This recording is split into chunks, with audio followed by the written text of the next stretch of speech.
السلام عليكم أصدقائي زملائي، مرحب بكم بحلقة جديدة من المعرفة التمريضية. اليوم بدنا نكمل الحديث اللي بدأنا فيه في لتمريض الأطفال عن طب حديث الولادة. اليوم بدنا نكمل الحديث ونبدأ بالحديث عن الجهاز القلبي الدوراني. قبل ما نبدأ بالحديث عن الجهاز القلبي الدوراني لازم نعطي فكرة عن نمط الدوران عند الجنين. بالنسبة لنمط الدوران الجنيني بيتم عبر الحبل السري نقل الدم المؤسسي اللي بيجي من الأم عن طريق الحبل السري إلى الجنين إلى وريد الأجوف السفلي، ومنه بينتقل عبر وريد الأجوف السفلي إلى الأذين الأيمن للقلب. عبر الأذين الأيمن هون بيصير نقل الدم للأذين الأيسر للقلب عبر الثقبة البيضية.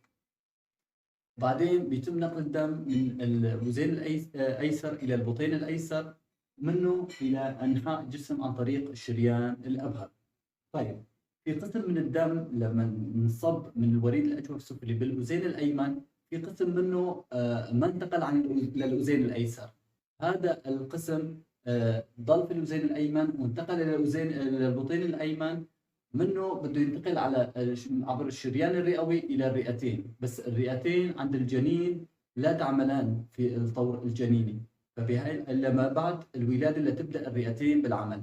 بهاي الحاله شو بيصير؟ في عندنا شيء بنسميه القناه الشريانيه. القناه الشريانيه هي عباره عن وعاء دموي يصل بين الشريان الرئوي والشريان الابهر. بيتم نقل الدم اللي اجى على البطين الايمن، ومنه عن طريق القناة الشريانية، الشريان الرئوي للقناة الشريانية إلى الشريان الأبهر ليعاد توزيعه على جسم الجنين. إذا هاي بالنسبة للقناة الشريانية والثقبة البيضية. القناة الشريانية عبارة عن وعاء دموي يصل بين الشريان الرئوي والشريان الأبهر. طبعا القناة الشريانية تغلق وظيفيا بنهاية الأسبوع الأول من العمر، وتشريحيا تقريبا بنهاية الشهر الثاني من العمر. بالنسبة للثقبة البيضية بعد الولادة مباشرة تنغلق هاي الثقبة، وتشريحيا ممكن تصل لعمر ال5 سنوات. يعني عندنا في 50% من الأطفال بعمر ال5 سنوات ما تزال الثقبة البيضية عندهم مفتوحة. بالنسبة لوضعية القلب عند الجنين بتكون وضعية القلب أفقية. سرعة القلب وضغط الدم، سرعة النبض عند الجنين ممكن تصل من 120 حتى 160 نبضة في الدقيقة الواحدة. ضغط الدم الانقباضي ممكن يكون من 60 حتى 80 ملم زئبقي. النفخات القلبية، بالنسبة للنفخات القلبية في عنا النفختين بدنا نحكي عنهم. هن أول وحدة نفخة البي دي اي أو الباتنت داكت اتريوسز، وعبارة عن عدم انغلاق القناة الشريانية اللي حكينا عنها قبل شوي. تبقى هي القناة الشريانية الواصلة بين الشريان الأبهر والشريان الرئوي تبقى مفتوحة. هاي النفخة بتكون انقباضية ما بتكون مستمرة، وهو طبعا من العيوب الخلقية. في عندنا نفخة الفي اس دي أو الفنتريكولار سيبتال ديفكت. هاي النفخة عبارة عن تشوه في الحاجز البطيني على شكل ثقب في هذا الحاجز. فهذا الثقب بيسمح بمرور الدم من البطين الأيسر إلى البطين الأيمن، ومنه عبر الشريان الرئوي إلى الرئتين. وهذا خلاف للطبيعي، أنه الدم اجى من الأذين الأيسر إلى البطين الأيسر، ومنه عبر الشريان الأبهر يروح لأنحاء الجسم.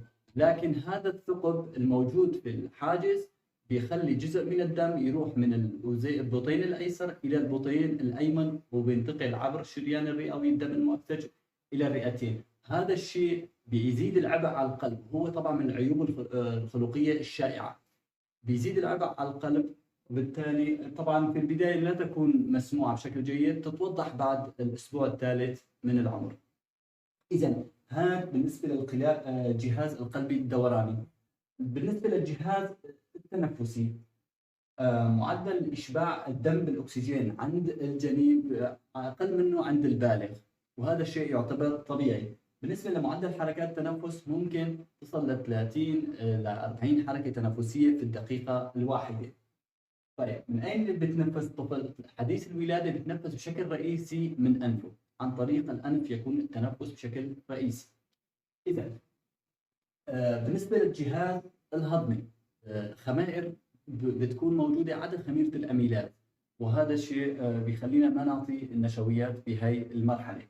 أيضا بيكون في عندنا حديث الولادة بيكون في عندنا ضعف في هضم الدسم.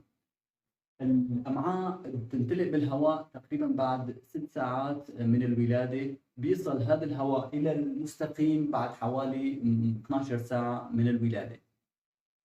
الكبد طبعا جملة الجلوكورونيل ترانسفيراز بتكون ضعيفة النضج، وهذا الشيء بيأهب لحدوث اليرقان الفيزيولوجي عند الطفل حديث الولادة. هذا الشيء ممكن نحكي عنه بشكل مفصل في محاضرات لاحقة إن شاء الله. أيضا النقد ضمن الخلية الكبدية بيكون ضعيف، والقدرة كمان على امتصاص على إتلاف السموم بتكون ضعيفة، فهذا الشيء بيأهب لحدوث تسمم أو عدم القدرة على إطراح الأدوية. لذلك يجب التقيد بالجرعات الموصوفة من قبل الطبيب، وعدم إعطاء الأدوية بشكل عشوائي للطفل حديث الولادة، حتى ما ندخل في مشاكل وتتراكم هاي الأدوية داخل جسم الوليد تحدث لنا مشكلات واضطرابات عنده. فيتامين ك، في عندنا نقص في فيتامين ك بهي المرحلة، وبالتالي بيؤدي هذا الشيء لنقص في عوامل التخثر الدموية المعتمدة على فيتامين ك. لذلك هذا أحد الأسباب الرئيسية اللي نحن بنعطي بعد الولادة مباشرة الطفل فيتامين ك لحتى نقي الطفل من حدوث النزوف عنده. بالنسبة للدم، الخضاب الجنيني بشكل 70% من الدم، والكهلي 30% من الدم. طبعا الخضاب الجنيني هو البروتين الرئيسي المسؤول عن نقل الأكسجين في الدم، بيكون متواجد بهاي النسبة حتى عمر 6 أشهر من العمر، وبالتالي بعد هاي المدة بيسيطر الخضاب الكهلي. بالنسبة للشبكيات بتتراجع من 30 بالألف إلى 10 بالألف بحلول اليوم السابع من العمر. أي قيمة فوق 10 بالألف بعد هاي المدة تعتبر انحلال دموي. العديلات أو النيتروفيلز بتكون مسيطرة في الأسبوع الأول من الولادة، ثم بتتراجع لتجي السيطرة لللمفاويات. الصفيحات الدموية طبعا بتتواجد بنسبة أعلى من 150 ألف صفيحة دموية في الملي المتر المكعب من الدم، وطبعا هي القيمة بتكون ثابتة مع العمر. بالنسبة للحواس عند الوليد، الحواس بتكون ضعيفة إلا حاسة اللمس، فهي بتكون أكثر تطورا، وأضعف الحواس بتكون حاسة البصر. بالنسبة للعين، العين ممكن يصير عندنا النزوف فيها، ممكن يصير نزف تحت الملتحمة. النزف تحت الملتحمة ممكن يكون عابر وما له أهمية، بس النزوف من نوع ثاني اللي بتكون بالشبكية هاي بتكون نزوف مرضية دائما، ويجب التحري عنها. لون العينين ما بيتحدد بشكل نهائي إلا ما بين عمر 6 أشهر لسنة. إذا هاي في نقطة كمان لازم نشير لها، إنه كل طفل تعرض للمعالجة، خاصة الخدج تعرض للمعالجة بالأكسجين لفترات طويلة، كل طفل في هاي الحالة يجب إجراء فحص للعين عنده للتحري من عدم حصول أذية للشبكية أو ما يسمى التليف خلف البلورة. يجب التحري عن هاي الحالة. بالنسبة للجهاز العصبي عند حديث الولادة، حجم الرأس والدماغ بيكون كبير نسبة إلى الجسم. المنعكسات ممكن ان احنا نتحرى المنعكسات الوترية، اما المنعكسات الجلدية فيصعب الحصول عليها. الى هنا اصدقائي زملائي نصل لنهاية حلقتنا اليوم من المعرفة التمريضية. ان شاء الله نشوفكم في محاضرات جديدة، ما تنسوا الاشتراك والمتابعة، والسلام عليكم ورحمة الله وبركاته.